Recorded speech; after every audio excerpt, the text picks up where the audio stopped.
Testing, testing, 1, 2, 3. It's your gal, Juliberry. Hi, guys. Bonk. All right. Remember, all right, this is what we are reading today. We are reading A Dying Fire, A Bleeding Heart by Rin Redacted. And so, no archive warnings apply. No major character death. So let's see. Going through the tags.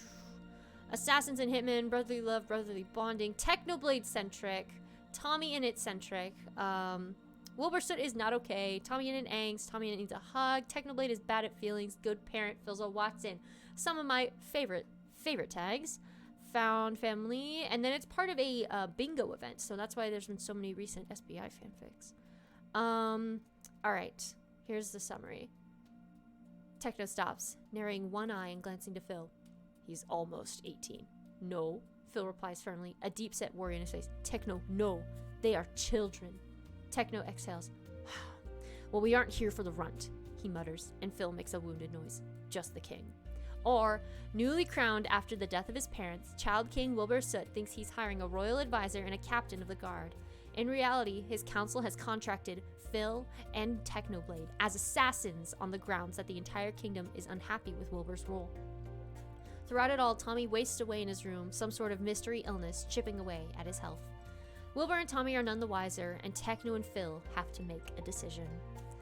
So, this person wrote it in 5 hours and then woke up. It's not bad at all. It's so good. I love it. It's part of Writer's Block Discord's bingo event. Ooh. Okay, warning. Huge emetophobia, which is vomiting, bile, and stuff like that. So if you don't like... Okay, Tommy is indeed very ill and it gets a little gross. Another warning for implied murder. It's an assassin. Hey, you guys, come on. And death/war mentions. So, if you need to step away, take care of yourself. I know there's, like, one scene, but, like, it's not that bad in my IMO, in my opinion. But, you know what? I don't know how everyone's trigger levels work. I got my water. Without further ado, let's get into it, yeah. Don't take that, mate. That's overkill. Techno glances up from where he's hunched over a chest, an ornate dagger lying in his palm, to find Phil watching him with amusement hidden in the corners of his eyes. We weren't given a description for the targets, he replies with a quiet huff, straightening and folding his arms over his chest, dagger still in hand. You know how that ended last time.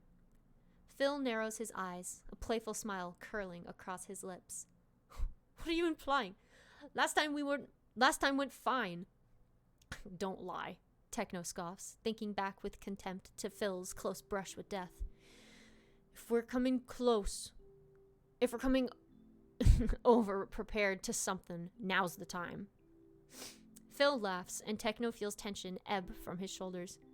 You say that every time, Techno, the man teases, lighthearted, and Techno shrugs.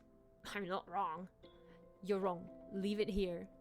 They stare at each other for a moment, an unbroken, intense gaze. Then Phil blinks exaggeratedly, grinning, and Techno sets the dagger back in the chest with a sigh. Fine. But if you wind up half dead, I swear I'll use you as my shield, Phil says lightheartedly, then disappears into another room, leaving Techno squinting after him. Bastard.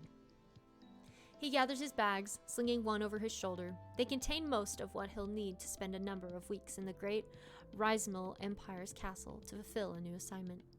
They probably won't be back to this safe house anyway. Traveling kingdoms after jobs are through is a common occurrence. A gaudy carriage sent by the king himself awaits outside to bring them to their destination. Techno can hear the clopping of horses' hooves as it rolls to a stop. Phil calls him from the front of the house, and Techno takes quick strides from the back room to the door, posture as perfect as it always is as he exits the house alongside his partner. It was easy to get in with the royal court, considering the contract came from the cabinet themselves. Phil's been assigned to the king's advisor, and Techno is the captain of their royal guard. which consists of a mishmash of unhappy and frankly untrained men. They load into the carriage quickly, and then they're off, heading for the center of the kingdom. The council contracted them for this particular case as a collective, which they've done plenty of times before, but don't see as often. Techno keeps himself in line, remembers not to head into jobs with expectations or assumptions, and usually he doesn't buy himself questioning his assignments from a moral standpoint. What society would consider bad people contract them to kill good people all the time. He's sure, but even so, with this many people against the king, he's anticipating someone vile. Usually it's one very wealthy person that hires two of them for jobs. When this many people are against one king, Techno expects to see a monster of a man sitting upon the throne, face shadowed by greed and corruption. That's why Techno is unsettled when he's greeted at the gates by a gangly kid with a mop of brown hair from which the golden points of a crown protrude. He bows side to side with Phil, as it is custom in most kingdoms, and the older man gives him a look when they meet eyes furtively. He can't read it for what it is, scolding him for jumping to conclusion or sharing the same shock as himself. When they straighten up, the king greets them. "Welcome to the castle, gentlemen," he says with an obviously rehearsed flourish, stepping back and waving an arm to showcase the great towering building that lays before them. In all fairness, it's beautiful architecture, all arches and spires and cleanly polished stone bricks. A shame that havoc will be wreaked upon the place so soon. "It's a pleasure, Your Majesty," Phil replies, chipper as ever, and Techno remains silent, just nodding along to whatever his partner says. "We're honored to have been chosen for this job." "I'm lucky to have you here," replies the brunette, beckoning them forth. Come, I implore you, and please, would you take their bags? It's dreadful watching them balance all their luggage at once." He directs at the guards accompanying them, and though he doesn't like it, he surrenders his things to the guards, knowing they're trusted. "My lawful name is Wilbur, but you can call me His Majesty," the boy jokes, walking backwards toward the castle. He's far more nonchalant than any king Techno has ever seen. A few wrinkles here and there in his clothes and a lax smile across his face. He gestures towards Phil with a smile, continuing, "I assume you're Phil Watson? Only a man as intimidating as you." His gaze sweeps towards Techno. "Could be called Technoblade." The boy waits for his answer expectantly, bright and good-natured, and Techno tries and fails to assess the nuance in his expression. Whatever, he'll leave that to Phil. Taking the lead, Phil chuckles. "You'd be right," he replies kindly. Techno takes the hint and forces a smile that probably comes off as more of a grimace. Stoicism is his key in most of these missions. Keeping a people afraid of him in the reverent sense is what helps him get his job done. They leave no trail anyways. Many of their hits are framed as accidents, and it works incredibly well for both of them when the time comes to depart. "Well, it's lovely to meet both of you." He seems to have overcome his initial apprehension, turning and stepping towards the doors. "Join me for a tour around the castle. I'm not currently under any commitments. I've plenty of time to show you around." Maybe he is as bad as they paint him to be, Techno muses, trying to assess the boy for deceit. Then he watches the king of the Rice Milk Empire struggle to muster enough strength to pull the door of his own castle open, and he shoots a wary glance in Phil's direction. Is this really their leader? As they step beyond the threshold and into the grand, gaping, intricate entrance of the castle, Techno reads the gaze Phil sends back to him perfectly clear. This is a boy, not a king. Oh, my heart. In a room high above the ground, kept under close watch and making himself as tall as he can on the edge of his bed, sits a boy, not a prince. Combed blonde hair frames his face, and he's in the stuffiest clothes he's worn in ages. His limbs ache, and he knows his nose is pink. He can feel the flush in his face, the heat under his skin, but he looks as put together as he possibly can aside from that, eyes wide and trained on the door. Tommy is very, very bored. Wilbur said he'd be back with the new advisor and captain soon. As far as Tommy knows, he lied. It feels like hours have passed of him sitting quietly and behaving like Wilbur said. All for nothing. Tommy is unused to boredom lately, what with practicing being bedridden, but Wilbur could have been less strict about the whole thing. Tommy's back hurts. His eyes are heavy. His head is swimming with thick cotton. He wants to lay back down, close his eyes, and count the footsteps in the hall until he drifts off to peaceful sleep, just like this morning, before Will had the gall to come knocking so early and wake him up. Footsteps in the hall? Tommy's eyes fly open where they were slowly inching shut. He stiffens on the edge of his bed until his back is ramrod straight, fiddling with his fingers and then remembering to fold his hands in his lap. Voices approach, light and friendly, and Tommy swallows curiously, though it hurts his throat. He sniffles, hurriedly swiping at his nose with the back of his hand and then folding them in his lap. It's fine. He'll just use the other one to shake, if they even get close enough to shake. Tommy sags inside. They won't get close enough to shake. He's smart enough to know that, at least. He's dangerous. Infectious. Someone called him a pathogen once when he thought they couldn't hear him. Didn't know Wilbur and Tommy were on their way to the library, and Tommy never saw the man again. For all his brother does that Tommy hates, at least he fires the idiots Tommy doesn't like. His door creaks, and Tommy's throat runs dry. His eyes locked on the entryway to his spacious room, and in strolls Wilbur first, eyes meeting Tommy's instantly and flashing with a million different warnings, all of which Tommy can read easily. Be good, be polite, don't move, look nice, remember your manners, smile. A blonde man with a funny-looking hat files into the room after, sticking close to the wall, and Tommy pulls a smile to his face. Hi, he greets, thrilled at least to have new faces, new visitors, after so long confined into his room. Then, the scariest man Tommy's ever seen in his life comes in, and Tommy immediately trains his eyes on his bedspread, heart pounding in his chest. Holy shit, don't cuss out loud. Don't cuss out loud. Wilbur will kill you. Tommy, coaxes Wilbur on the surface. On the surface, it's gentle, full of brotherly affection, but Tommy spent too long around his brothers to be fooled. The inside is full of stress, full of pressure for Tommy to do the right thing so that these guys can get out of here before anything goes wrong. Because something always goes wrong when Tommy's involved, and Wilbur knows it. He's holding his breath, just waiting for something to happen. Tommy lifts his head again and finds the scary man's eyes trained directly on him. His arms cross intimidatingly over his chest. He despises it, but he forces the smile back and swallows the tickle in his throat that begs him to cough. He's in a suit, scratchy and a little tight, but it makes him look good. He let Wilbur mess up his cool bed hair for this. He'd better make it worth it. Hello, he says this time, mostly directed towards the tall man looming in the doorway. Eventually, Tommy manages to stop staring, dragging his eyes to the much kinder blonde man. It's nice to meet you. I'm Tommy. Thomas, Wilbur chides softly, catching his brother's gaze, and Tommy has to physically restrain himself from sticking his tongue out. Then Tommy looks back to the nice man.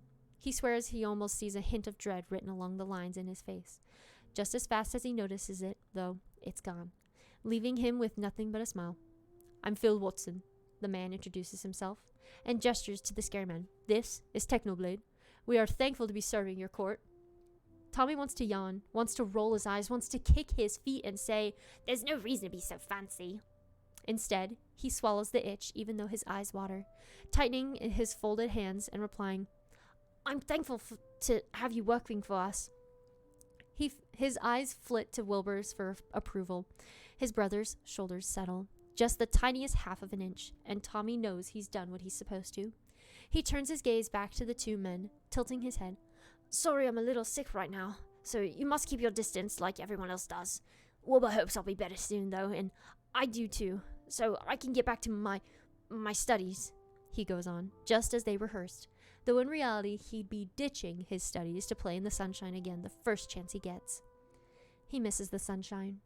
He's pretty sure he's losing his freckles. Tommy can only hope it won't get worse. Phil dares to come closer, bending down with a kind glint in his gaze, and Tommy's eyebrows jump up in surprise. Everything is so stiff, so formal and practiced. But this Phil man seems to break the pattern. Tommy likes that.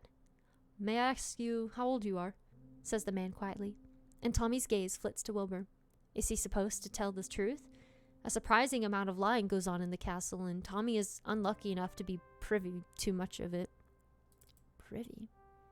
With knowledge of party 2 let in on. Ooh. Wilbur nods him on, so Tommy regards Phil with a weak smile, leaning back and trying not to breathe on him. I'm 10. I'll be 11 in April. Phil seems to stall for a moment, his eyes searching Tommy's. Unsettled, the boy diverts from his practice, blurting, How old are you? It just slips out. His eyes snap wider open, and he glances to Wilbur, resisting the urge to cover his hand with his mouth. Sure enough, his brother looks disappointed. But before anyone else speaks, Phil bursts into laughter, drawing the attention of the room. Pleasantly surprised, Tommy doesn't look at Wilbur again. See? They like me when I'm me, not when I'm Prince Thomas of the Rice Mill Empire. That's stupid. Phil's laughter seems genuine. Tommy's always been good at telling that kind of stuff, especially after tips from Wilbur. And it soon dies down, giving way to a good-natured smile. Very old, the man replies to Tommy, reaching forward and then hesitating. May I? No, you... Tommy flounders, struggling and shying away slightly. You probably shouldn't. You'll get sick. Nonsense, replies Phil, reaching forward to tussle Tommy's perfectly combed hair. And Tommy grins, knowing Wilbur will be losing his mind at the mere notion of so much as one hair being displaced on Tommy's head. Pleased to make your acquaintance, Your Highness. You can just call me Tommy, the blonde replies without thinking, and Wilbur clears his throat from the corner. Tommy blinks owlishly, backtracking. Actually, I changed my mind. Call me Your Highness. It's cooler. Phil laughs again, leaning back and moving to fall back in line with Technoblade, who Tommy still avoids looking at. And Wilbur massages his temple, looking just as stressed as usual. Tommy feels his chest fall, turning his gaze back to his lap. He'd hoped Wilbur would be proud that Phil likes him. Instead, his brother just looks anxiety-ridden. Why don't I show you to your quarters, men? Wilbur suggests, strained, as he lifts his head. I'm sure you'd like to get settled. Once you're finished, I'll see to it that my guards direct you to the kitchen. Phil nods, turning for the door. Over his shoulder, he glances back at Tommy. Lovely meeting you, he says with a wink. Your Highness, Tommy. Your Highness, Tommy. That's Phil. And the blonde's heart swells as he sniffles, leaning forward to wave unceremoniously as they shuffle out the door. Wilbur last. Thank you, he calls hopefully. And then the door shuts, just a little harder than Wilbur usually closes it. Tommy stares crestfallen, and then bites his lip when it quivers. He pulls the suit jacket off of himself and wrestles his way sluggishly out of the pants he hates so bad, chucking them with contempt at the floor. He fights his way through the buttons of the undershirt and then digs his pajamas out from under his pillows, anger and sorrow broiling and mixing together under his skin. By the time he finally manages to get into his nightclothes, well aware that he's too sick to be invited down to the kitchen for his meal, Tommy is exhausted. He ruins his neatly made bedspread, and then ruins his prettily arranged hair for the rest of the way, rubbing his hands back and forth over his head as his eyes sting. Tommy shimmies under the covers with drowsiness biting at his heels, pulling them up and letting his head fall back against the pillow. He just wants to make Wilbur happy. Nothing he does anymore makes Wilbur smile. Tommy thought his introduction was fine, and yet there was Wilbur in the corner, pinching the bridge of his nose like it was the end of the world. Tommy feels the buildup and turns onto his side, wrapping his arms around himself and letting the cough roll through his body with abandon. It racks him, won't stop coming and coming and coming, and Tommy pulls his legs up as it grates against his throat.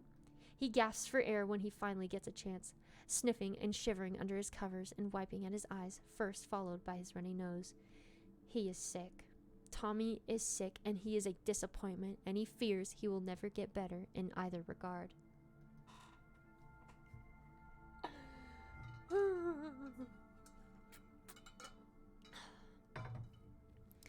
Techno doesn't visit Phil's quarters until after dinner.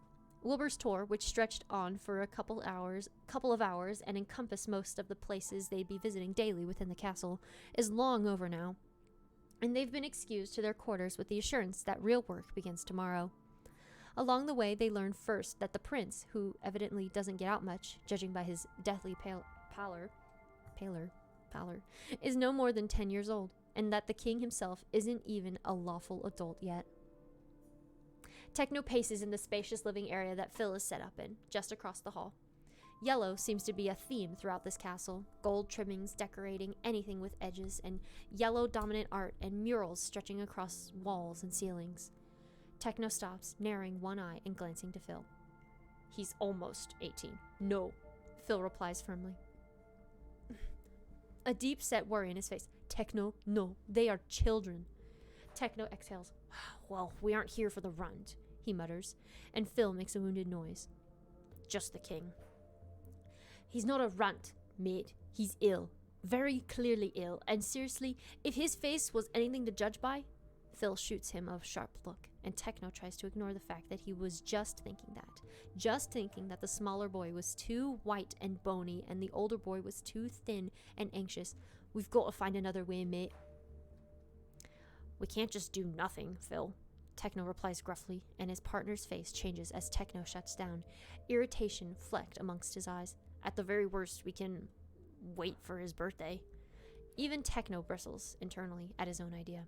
He's never been one to worry about others' morals, but when it comes to his own, he considers himself to run on a strict code, one which doesn't include murdering children.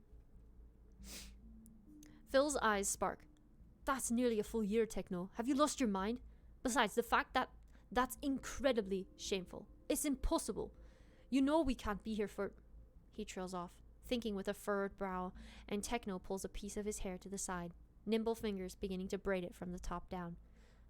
We can't do nothing, he repeats stonily when Phil seems to be at a loss, the blonde staring at the floor absently. This is the contract. 17 is... He resists the urge to wince. Close enough to 18. We get the job done quickly, change our schedule, move our plans up so we can leave sooner, and maybe... He breaks off, frustrated in the way he's able to see Phil disagree with a frown before he's even finished. He comes closer, watching the man's attention again, and his voice lowers. Listen, I know you may not like it, but this is our job, he murmurs rigidly.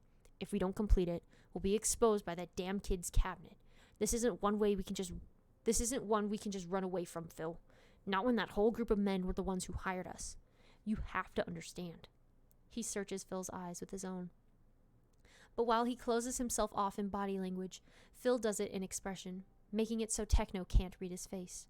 Dissatisfied, he pushes. I don't see any way around this. Phil shakes his head, running his hands over his face and turning away with a soft groan.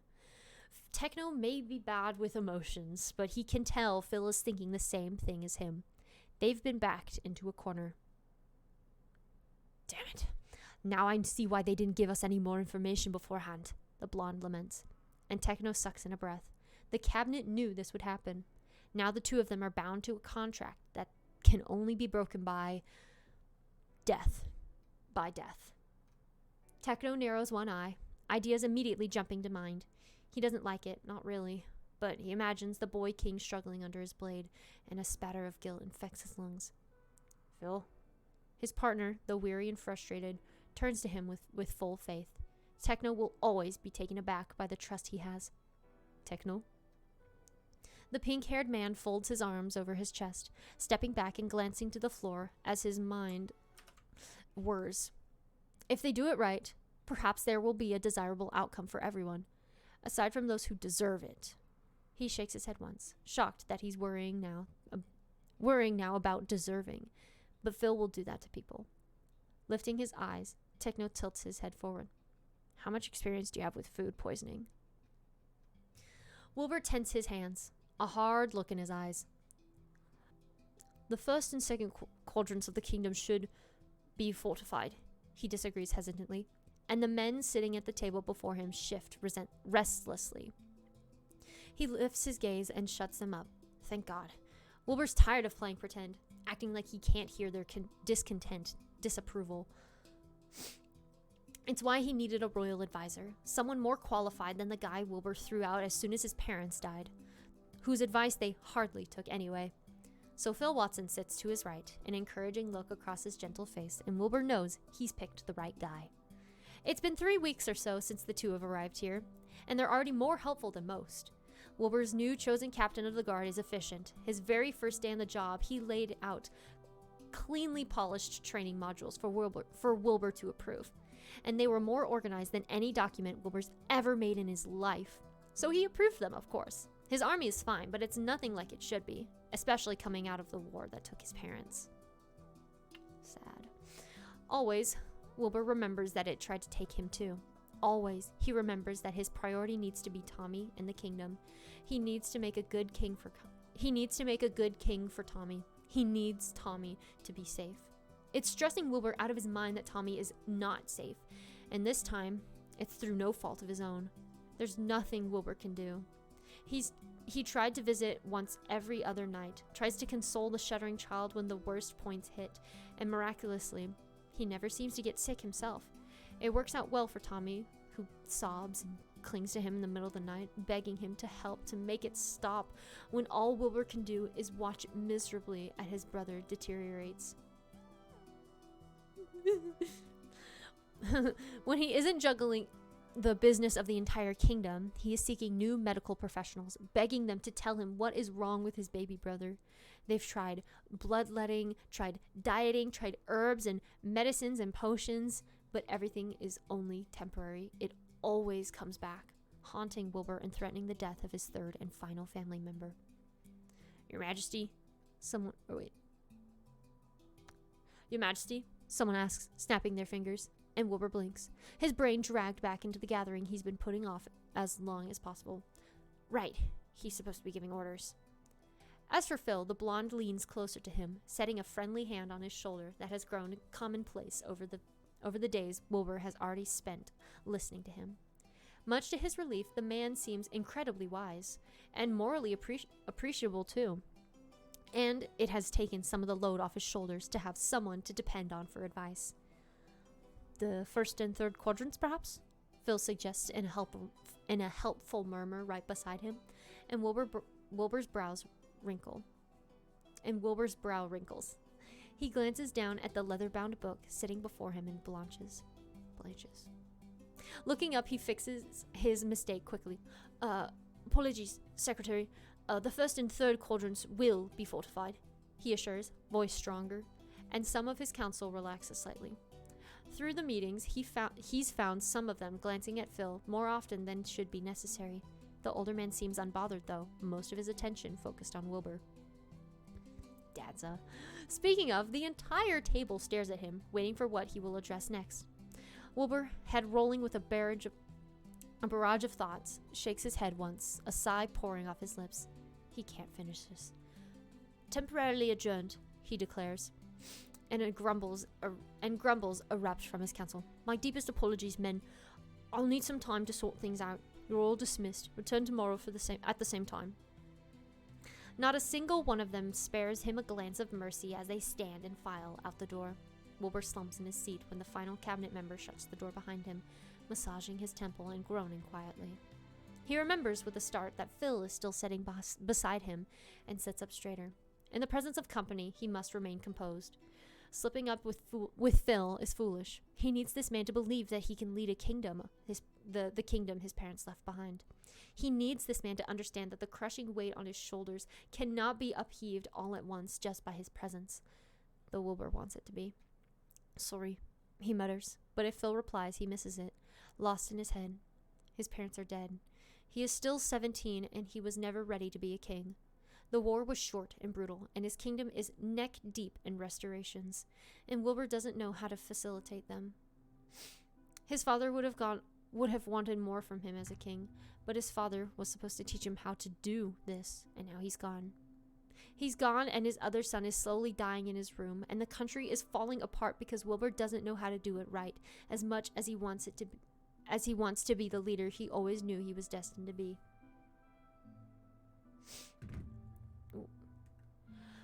Everything is wrong. Wilbur's eyes sting with tears, and then he's startled by the hand on his shoulder again. Phil, Wilbur breathes and sits up, face flushing. His royal advisor is still in the room. My apologies. I am quite disoriented today, it seems. As luck would have it, Phil replies kindly, retracting his arm and pulling his chair around to face him. I make a great listener, on top of all the royal advising. Wilbur cracks a weary smile, strained, and Wilbur and Phil crosses his legs. Anything you need to talk about, Your Majesty? It's good to let it out every once in a while. Wilbur lets out a strangled breath and turns back to the table and leans his elbows on it, eyes hard. Well, he murmurs, lacing his fingers and resting his face against his hands. There's a lot to go over. I'm not sure exactly where I should start. He falls silent for a moment, and here's the exact moment Phil makes to speak. Perhaps the death of my parents, the former king and queen of Ricemel Empire, Wilbur says thoughtfully, or the approaching death of my younger brother, the last living royalty other than myself, or perhaps the rapidly deteriorating economic state of the kingdom that I'm supposed to be in charge of, or the decimated streets I cannot fix and subjects I cannot garner the approval of, or the councilmen that do not follow my decrees as closely as I intend them to be followed, or the repairs the castle needs desperately, or the shortage in staff that I can't ever seem to overcome, or the 1,000 other problems that appear in my vicinity each morning. Wilbur's chest rattles and his eyes burn. Or perhaps none of that. Perhaps the fact that I have shared my life story with a man whose job is not to hear it. He sits back in his chair, watery-eyed, and finally turns back to look at Phil blankly. When he does, the man seems just as grief-ridden as he, his face pale and dragging with sorrow. Your Majesty, the man murmurs, lacing his own fingers in his lap. He swallows, as if it's hard for him to go on. As if he could have anything worse to say than Wilbur's long list of royal fucking ailments. Please, the boy says, sinking into his chair and throwing a hand up. Call me Wilbur, why don't you? Maybe it'll feel him maybe it'll make him feel less alone. Phil swallows again, roughly, and exhales through his nose. Wilbur, he says instead, gently, and Wilbur's eyes keep stinging. I cannot claim to know what you are experiencing, but I am here to help you. You aren't an assistant, Wilbur mutters bluntly. You're an advisor. This isn't your job. I am comfortable working outside of my required duties, especially with a pay grade as handsome as you give us, Phil replies, and something in Wilbur's stomach twists painfully. He stares at the ceiling. Don't lie. I know you've been to countless kingdoms far greater and wealthier than mine, than this one. Phil sets a hand on his arm. Wilbur looks down and finds him staring at him with soft eyes. We have a lot to think about right now. Yeah, no shit. I think it would be best if you saw a break. Perhaps tomorrow? You take the day for yourself, visit your brother, enjoy the weather. It's barely 40 degrees, Wilbur mutters, but Phil goes right on, despite Wilbur's defeatish attitude. Perhaps reconsider the men you allow into your royal court. Or council. Wilbur finally cracks a smile at that, and when he glances at Phil, he catches the sparkle in the man's eyes that is proud of the humor. You do well with a break, he insists kindly. Please, I implore you, Wilbur. A rough sigh cascades past his lips. A great and mighty royal advisor, he drones, standing from his seat, and Phil follows his lead, standing with him. What great advice you seem to have, business related or not. He smiles, and Phil mirrors it, tilting his head forward. It'll be good for you, he insists gently. I can help with the council's decision, or stand in if you feel that postponing the meeting for a second time would be unwise. And you can have time to yourself. You're the one that's supposed to tell me whether it's unwise, Wilbur cracks, folding his arms, and Phil laughs. A warmth spreads through Wilbur's bones. He softens, taking in a breath. Perhaps, he finally admits, a break is long overdue. Phil nods approvingly. As your royal advisor, I support this decision wholeheartedly, he says. Then his face seems to change, and again he looks so sad, reaching to rub a hand against the breadth of Wilbur's shoulders. Don't let these things get the better of you. You're stronger than you think you are, he says earnestly, and Wilbur's throat grows tight. Phil purses his lips, seeming to see with eyes that stare deep into his soul. Wilbur hasn't felt so heard in months. Are you going to be okay, young king? Young king? Lost for an answer, Wilbur opens and closes his mouth, eyes welling, and stumbles forward. Phil is there to catch him, wrapping him in a hug that seems more suited for someone with a higher position of royal advisor. Wilbur kicks the thoughts out, pulling his arms to wrap them around the man and exhaling shakenly. When he cries, it's silent, almost like it never happened at all. Regrettably, He does leave a wet spot on Phil's clothes when he pulls away, which makes his face flush. Wilbur clears his throat, elegantly wiping his eyes and adjusting his glasses over the bridge of his nose. He thinks, in some way, he does feel more whole. He thinks the bitter feeling from earlier has been kept at bay, thanks to this strangely paternal royal advisor. And though it feels wrong to replace someone for the role of father already, Wilbur knows he would have buckled soon without anyone to confide in. His 10-year-old brother certainly wouldn't have been acceptable. Thank you, he finally murmurs back to Phil, who smiles in return, for more than just the royal advising, for the life advising too. Anytime. Did I tell you that the runt was out of his room today? Phil glances up from where he's folding clothes against his bed, eyes wide. What? He's been telling Techno of his time with Wilbur in the council room, the poor boy king's stifling sobs that Phil so desperately wishes he could take from him. He's far, far gone now. Even after a mere couple of weeks, Wilbur has grown on him quickly and rapidly.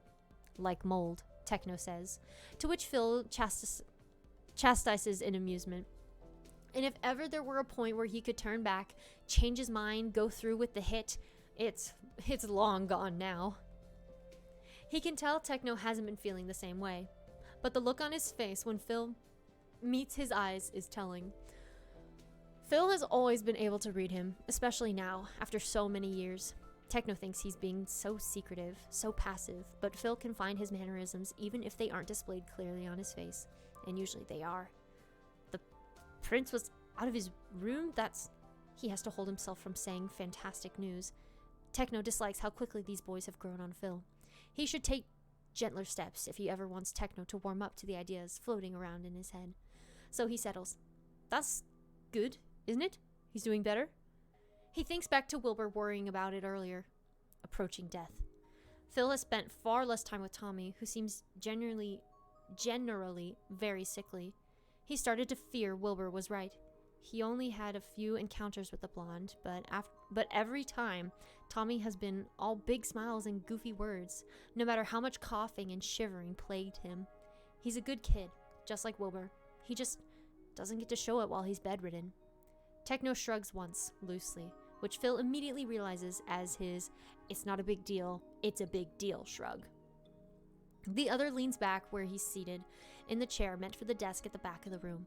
Kid came snooping around the stable while I was putting weapons away after training. Said he was bored, looking for something to do. Said usually nobody was in there. Okay, Phil says, with growing enthusiasm inside. And you talked to him? Techno stares one eye. I wouldn't say we talked. With a sigh, Phil sets his clothes down and turns to face him all the way, crossing his arms and rising to his full height. Even though he's shorter than Techno, the other is seated. It works. You yelled at him, and you got us in trouble, he finishes, and Techno rolls his eyes. I did not yell. I did tell him he shouldn't be hanging around there without someone watching him. And he said I was watching him just fine, and tried to take a sword off the wall.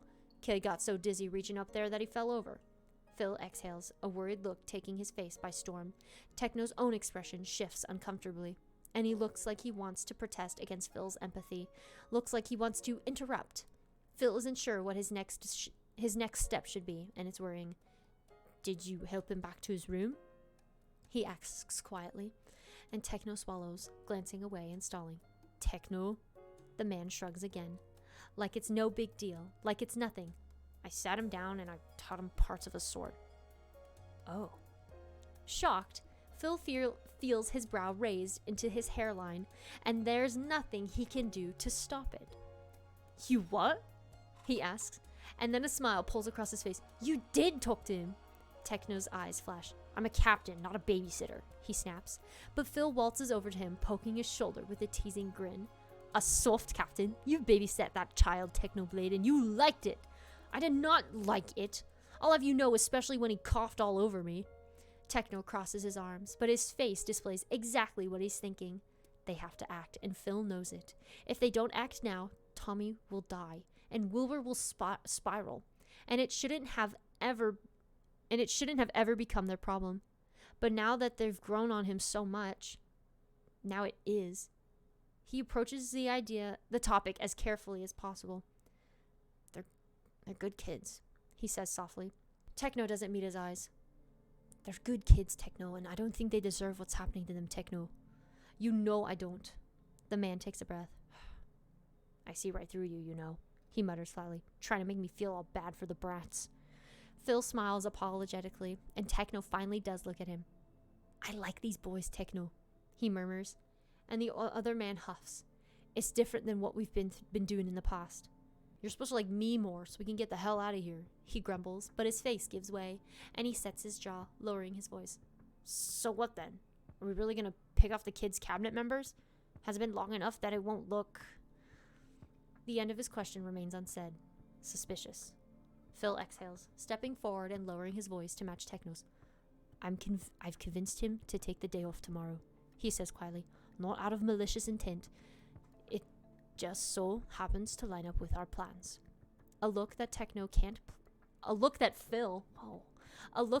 can't place for one flits across Techno's face. You don't need to excuse yourself to me. Right, Phil murmurs. Sorry, frazzled. Techno nods once, seeming to accept his explanation, and Phil goes on. Wilbur stopped in the middle of a meeting today, so I will be carrying out the meeting with his council, and without him there. Techno gives him a look. Wilbur, huh? His Majesty. Phil waves him off with a breath. He touches Techno's shoulder, trying to stress the importance of the insinuated plan. But you're listening, right? Tomorrow's the time. I think it's been long enough. Have you got anything on hand, or will you need to go out and... Techno hums, musing. I could scrape something up from my bags. Phil is simultaneously exasperated and relieved, thankful at least that Techno comes way more prepared than he has to be, because on the off chance it does pay off, it pays off well. Good to know you snuck poisonous substances into a castle we didn't need them in, he says playfully, and Techno gives him a look, pushing his shoulder. It's not the first time. You told me I couldn't bring the dagger.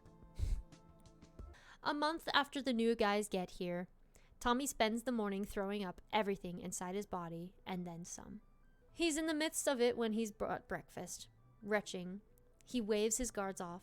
He's not been hungry lately anyway, and they set the plate down and leave again, so Tommy settles to grip the edge of the bucket more forcefully with the knowledge that nobody's coming to make it go away. Wilbur's really busy.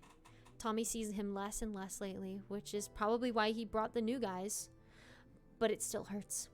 When he is alone on the floor of his bedroom, puking so hard he convulses, there is no longer anyone left to push his hair out of his face, dab at the sheen of sweat on his skin, help him change into clean clothes.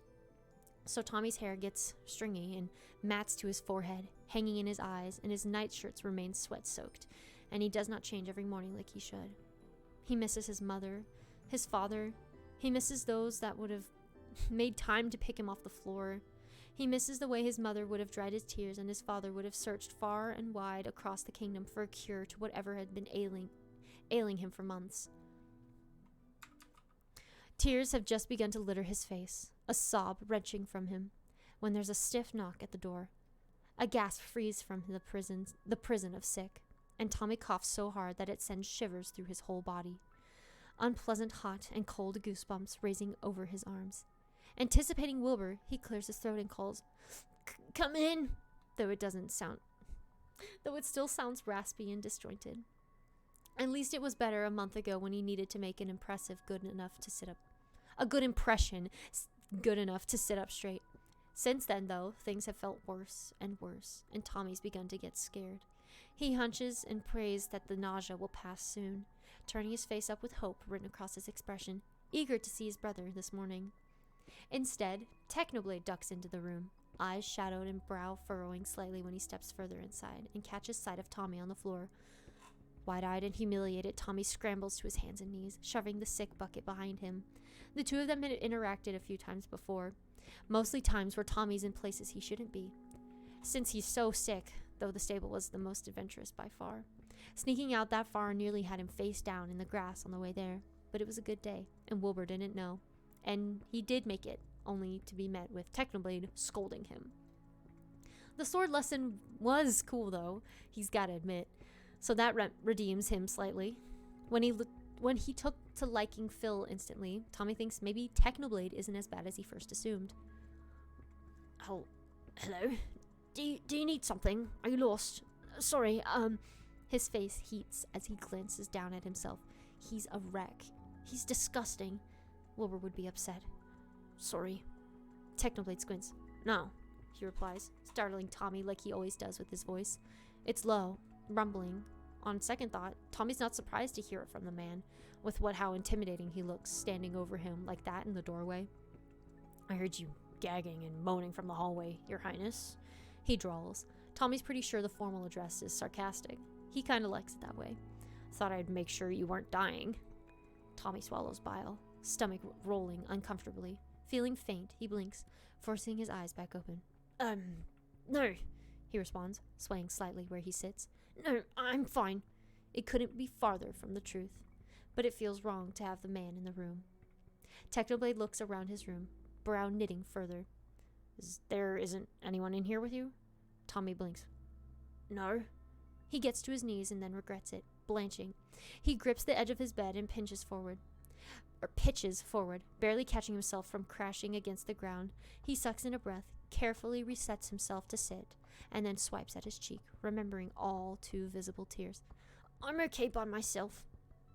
Technoblade raises an eyebrow. After that? I don't think so. I saw you at the barn, Runt. Tommy's expression dissolves. He doesn't like the scary man, he decides. The scary man is shit. I'm the prince here, not you. And would you quit it with that Runt thing? You should get out of here before I complain to Wilbur. He bites, though his throat rasps and his stomach rolls again. I could get you. He pauses, a certain look crushing over him, and then turns, heaving into the bucket. Faintly, he hears Technoblade's complain. Oh, gross, kid. But he's too far gone to really think about it, lost again to the sickness that turns his entire body to rubber. Tommy doesn't come back this time when he's done, head feeling like it's underwater as he pants and sweats and chokes out another cough. And then, strong arms lift him off the floor, gathering his torso and legs and dumping him back into his bed, albeit the weak kicking Tommy's trying.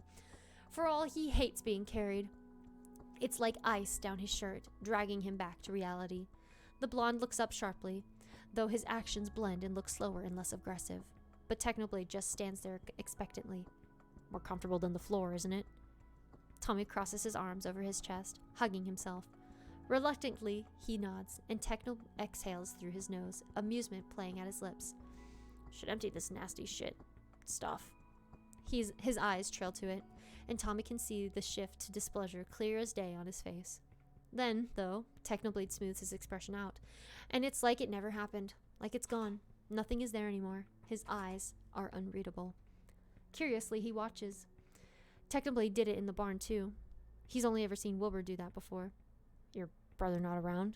Technoblade asks, crouching and creeping forward a step like he thinks the bucket will attack him. And Tommy lays back against his pillows, feeling faint. He's busy. Technoblade looks like he already knew that. No guards? Nothing? They came earlier. They're used to it. Tommy mumbles, exhausted even though he's barely been awake very long. He avoids Technoblade's gaze like the plague, and the man loiters by the edge of his bed. When Tommy finally looks up, the man seems conflicted. You can leave, it's okay. You're just a kid. Says Technoblade with a sigh, and Tommy shrugs. Yeah, a sick kid. And your name is Technoblade, so what? Technoblade stares at him from his position crouched on the floor. Call me Techno, he replies, and then makes a minute face, almost like he's disgusted with himself for saying it. A shit-eating grin jumps to his face. Only if you call me Tommy. Techno's expression shifts, and again, Tommy can't read it off him. Then the man moves off the ground, sitting on the edge of his bed, and Tommy looks up at him through drooping lashes. Techno regards him with a peculiar, confused kind of gaze, and Tommy feels just as studied as he always has. If I may, he proceeds, seeming annoyed that he has to do so. How long have you been sick, Your Highness? It seems surprisingly respectful. Tommy hates that everything is still Your Highness, but he knows Wilbur wouldn't be happy with anything less anyway. From what Tommy gets of this guy, he doesn't seem the type to bow very easily. Tommy gets the feeling there's more to him than just a captain. I don't know, Tommy replies quietly. Inhale, exhale. Think about Wilbur. Never mind, that didn't help. Few months. Months? Techno presses. How soon after your parents... Tommy's eyes flash, and for a moment he's reinvigorated. That's none of your stupid business, he bites back. And before Techno can start to reply, Tommy begins to cough again. It carries on for far too long, and when he can finally breathe, when he finally gets a break, he whimpers against his will and then catches the way Techno's eyes flicker afterwards. Maybe it's better if he answers. Right after. Techno seems stricken by this information. Your Highness, he begins again, but Tommy can feel it. He's losing his consciousness. Who feeds you? Gods, Tommy mutters. An easy one-word reply. There, he says, gesturing towards the plate with food he left on the table next to the bed. It's a vibrant blue and red, colors so bright that it reminds Tommy of his wealth. He doesn't like it. Nice plate. Technoblade leans forward, squinting at the plate of uneaten food. You're a handful, he mutters, but it's less sharp and more thoughtful. Tommy watches sluggishly as Techno drags a finger along the edge. I'm the best, Tommy mumbles in subdued retaliation. Ever. Shut up, Techno. Then he closes his eyes, and Techno doesn't like that. Your Highness, says Techno. After Tommy starts to sink into his pillows, and it sounds real this time, or realer than before, at least, Tommy, slow and sluggish and feeling dead, doesn't want to reply. Your Highness, the man repeats, and Tommy feels the weight on his bed lift as he stands quickly and turns to look over him. Tommy? At that, Tommy forces his mouth to move, forces his eyes to open and focus on the man. You call me Tommy, he slurs happily, reaching up and making a grab for his sleeve. Like I asked. Technoblade stares down at him, seeming unnerved for a man who was so stone cold before. You aren't well, he murmurs, and Tommy laughs. He laughs and laughs and laughs and laughs until it hurts, and he starts to cough, and he coughs, and he coughs, and his whole body aches, and then he's crying, gripping to Technoblade's sleeve with all the strength remaining in his little body, all of what's left of him going towards his hold. I think, Tommy rasps, and it's terrible. So terrible. He just met Technoblade a little bit ago and barely even likes him, but he'd take help from anyone right now. Every organ in his body feels like it's splitting apart. I think I really am dying. Technoblade seems even more unsettled by this news, reaching forward to wrap a hand around his forearm. What? He mutters flatly, shaking Tommy's arms. What? There's a pause, and Tommy's vision blurs. Everything dancing in hues of yellow. Kid. Hey, says Technoblade, and Tommy turns his eyes on him. Tommy? This isn't your job, Tommy mumbles, and turns his head to cough. When he's done, he finds that he doesn't have the strength to turn it back. Will said you're a captain, not a babysitter. You don't even know me. I don't think I'd keep my job if your brother found out I left you to die. The man deadpans and swallows. And I know you well enough to know you don't deserve to. I'm 10, Techno. Tommy chokes, still managing to insinuate the man is a moron with his tone, even as he grows more and more lightheaded. Playful contempt gives way to fear, though, and Tommy's face drags down, fright sparking in his chest. No 10-year-old deserves to die. Stay awake, Techno says, more of an order, but Tommy can't follow it. It's hard to breathe. Again, he feels nauseous. Tommy's fingers loose on Technoblade's shirt, and he hiccups once. You're not the person I thought you were, he mumbles, voice shaky, and Techno doesn't answer. It's a good thing. You aren't that scary after all.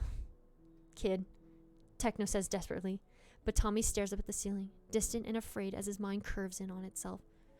Tommy? I'm scared, he whispers, and Techno's grip tightens on his arm, grounding him for the few moments he remained conscious. You'll be okay, insists Techno, and a ghost of a smile passes over Tommy's face. There will be, I'm sorry. Just like that, the room seems to flood with energy. I'm not going to tell him anything, Technoblade responds quickly with a grunt, leaning down to scoop him off the bed again with a sense of urgency that doesn't feel right for him.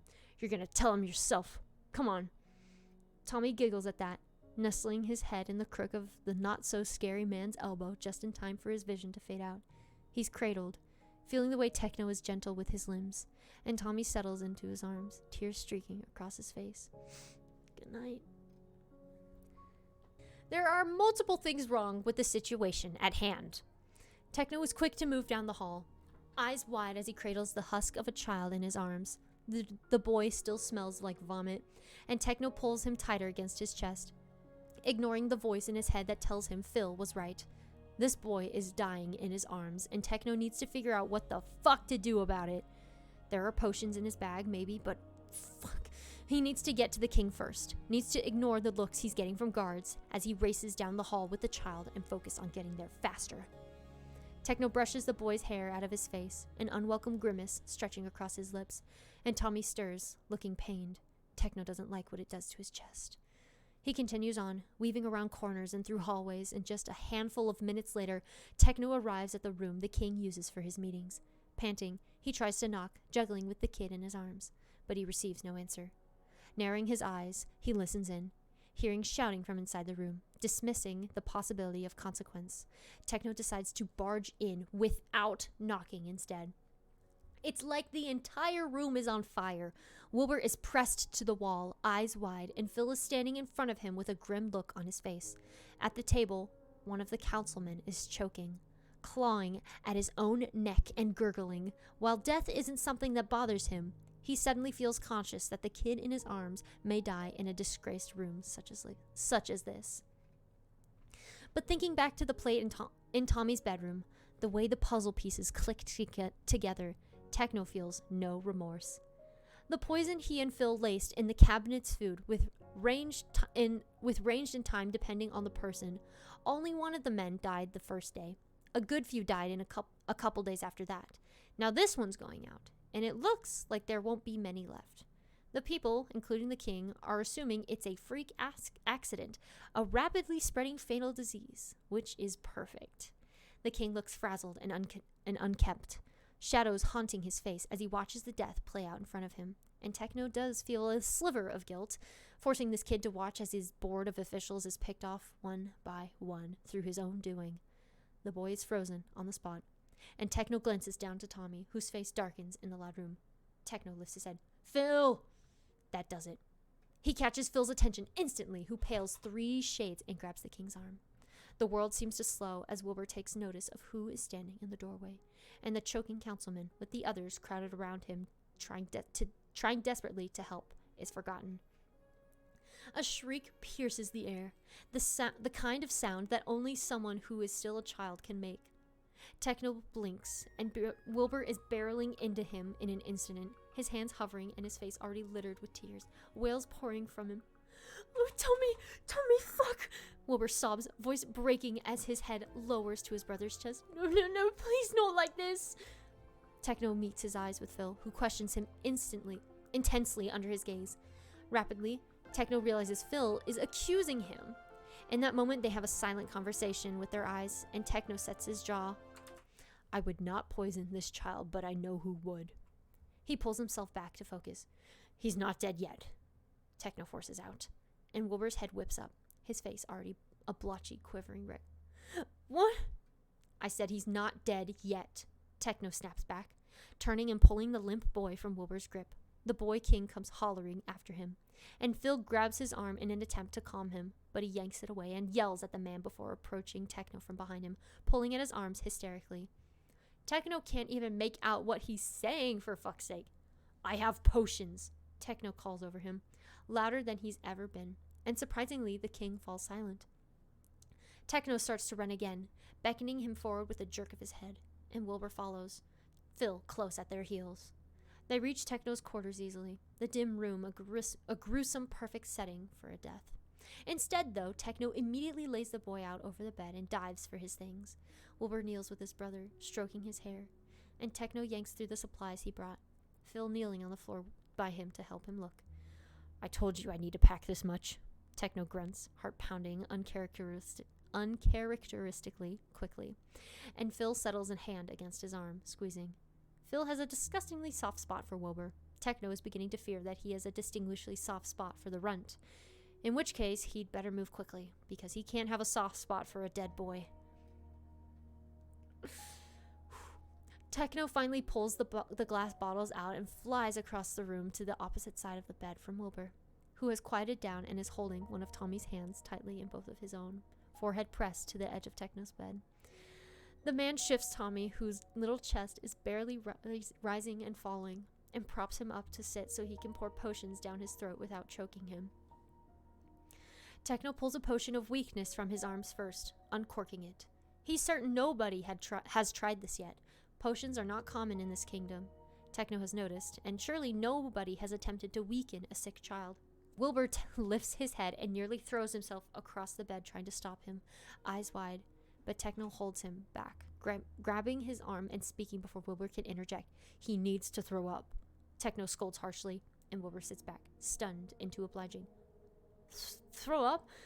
Phil approaches, murmuring something to Wilbur and settling a hand against his back, but Techno tunes him out, bracing Tommy's back with a hand and tipping the potion up to his lips. The blonde's body trembles, and Wilbur's breath grows more labored, more frantic. Then Tommy coughs, splutters, and heaves, and just as Techno said, he vomits all over Techno's bedspread, which is fantastic, but that can be dealt with. Immediately after, his eyes fly open, and he gasps for a full breath, chest rising. Bewildered and disoriented, Tommy looks around rapidly, and Techno presses a hand against his shoulder. Lead poisoning. The boy was being fed on plates with lead in them this entire time, no doubt organized by the council. Techno is no stranger to lead poisoning, having inflicted it upon many who deserved it. But this boy, this poor child, does not. Don't move, he murmurs over Wilbur's silent sobbing, and Tommy nods, glancing down to his brother. Techno sees the movement. Tommy starts to get scared again, and the moment he realizes he's in great danger, his eyes well up with tears, and his breath grows shakier, thicker. Hey, run, Techno adds, snapping his fingers, and Tommy's uncertain gaze is drawn to him. He presents a potion of healing this time, swirling it in his bottle. I need you to drink this, he murmurs, and Tommy swallows, opening and closing his mouth. Finally, with a wince, he nods. Techno hands the bottle to him, leaving the other by his side, and then stands from his bedside. No matter how much he wants to stick around, Wilbur is Tommy's brother, and they need a moment, surely. Winded, Techno stands next to Phil, trying to catch his breath. The man stares at him with that look, the one he gets, and Techno grumbles under his breath. You gotta be kidding me. Phil. I look at Phil's name and I read Techno. Phil grabs his arm gently. You saved his life, he murmurs, eyes glossy, and Techno wants to shrug him off, wants to push his arm away and turn and make it no big deal, but he lets out a breath instead, eyes finding Tommy as he struggles to think. Oh, not me wanting to accidentally print this. Eyes finding Tommy as he struggles to drink the potion, and Wilbur as he helps him, guiding it back up to his lips. Yeah, he finally murmurs, exhaling. I guess so. You care for him, Phil supplies helpfully in a whisper, and Techno's chest tightens. He doesn't agree nor disagree, simply watching the scene unfold in front of him. His quarters are quieter, more comfortable. This will be good for Tommy, though he's not sure when he started caring about what's good for Tommy and feeling guilty about the horrified looks on Wilbur's face. We have to make sure we get rid of the rest of the cabinet, Phil finally says quietly, and Techno glances up.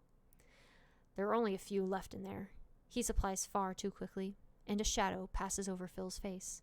He seems to mull on it for a second, but finally, reluctantly, he nods. The king will be able to replace them anyway. Phil smiles, tilting his head. You want to stick around long enough to see it happen, eh? Techno's face pulls into a tight frown. He crosses his arms.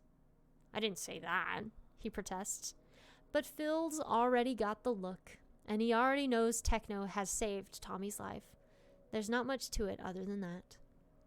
These boys, Techno realizes, deserved better than the cards they were dealt. So Techno and Phil wipe their deck clean and dealt with them a new hand. Techno comes forward, hand brushing Wilbur's shoulder, and the other looks up, face flooded with relief now that Tommy's talking and laughing again.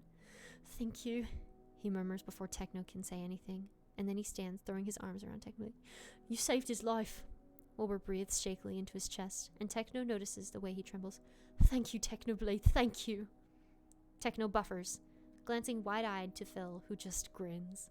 Techno doesn't do hugs. His arms hover awkwardly, and he clears his throat. Even Tommy gives him a smug look from over Wilbur's shoulder, to which Techno returns with the evil eye. When the king finally pulls back, Techno exhales. Call me Techno, he replies awkwardly, and you're welcome. Phil and I are going to check on the cabinet members still alive in the meeting room. Looking exhausted, Wilbur nods. Please, call me Wilbur. Thank you. He sighs again, sagging into the floor by the side of the bed again. My apologies, this is definitely above your pay grade. I feel I may be indebted to the both of you for the rest of my life. Phil shakes his head. Don't be ridiculous, he replies, a kind smile pulling at his face. We aren't doing this for the pay grade.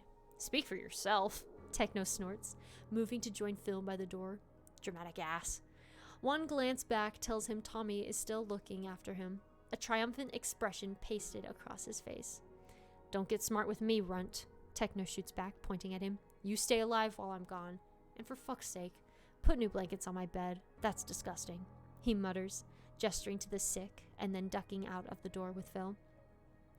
They move down the hallway quietly, Techno feeling for the dagger tucked into his waistband and that he snagged from his room, and their footsteps echo against the walls. He doesn't want to think about what will happen after this, after they finish their work, but it haunts him anyway. Where will you go, oh mighty assassin? He can tell Phil wants to stay. Techno has never done such a thing before, but perhaps if he's careful, the images of Wilbur's grief-stricken face and Tommy's delirious eyes dance in his head, and he sets his jaw. They're just kids. They're just boys. Nothing has ever appealed to his sense of guilt more.